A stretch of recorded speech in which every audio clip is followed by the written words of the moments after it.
comptabilitzen que al món es parlen de 6.000 llengües. 6.000 feluri de a vedea lumea. 6000 种方式来看待世界。 6000 способов описать мир, который нас окружает. 但四肢累千元，云端地虎我都从于危险当云。 Ponad 90% z języków, których są obecnie używanych na świecie, znikną w tym wieku. 10% языков мира уже на последних носителях. Когато умрат последните говорещи, ще умре езикът, така също цялото му културно наследство, идентичност и памет.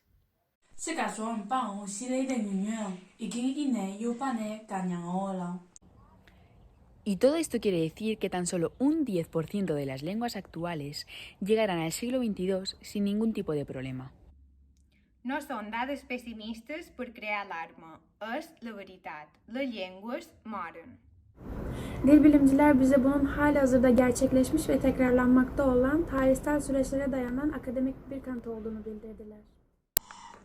Los prejuicios lingüísticos contribuyen a la desaparición de la gran diversidad lingüística del mundo.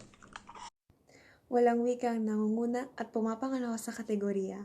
Lahat ng mga wika ay pare-parehas sa lahat. Ngugi wa Thiong'o, mwandikaji wa nchi yangu, asema kuwa lugha ni hazina sana. Iedere taal is een rijkdom die ons toebehoort. Cada lengua es un tesoro. Ogni lingua è un tesoro. Cada llengua es un tresor. كل لغة كنز. Cada língua é um tesouro. Her dil bir hazinedir. İskunsa, bakoitsa, alçor banda.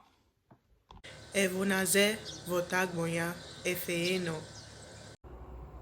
Все языка – это сокровище. Ang bawat wika ay isang kayamanan.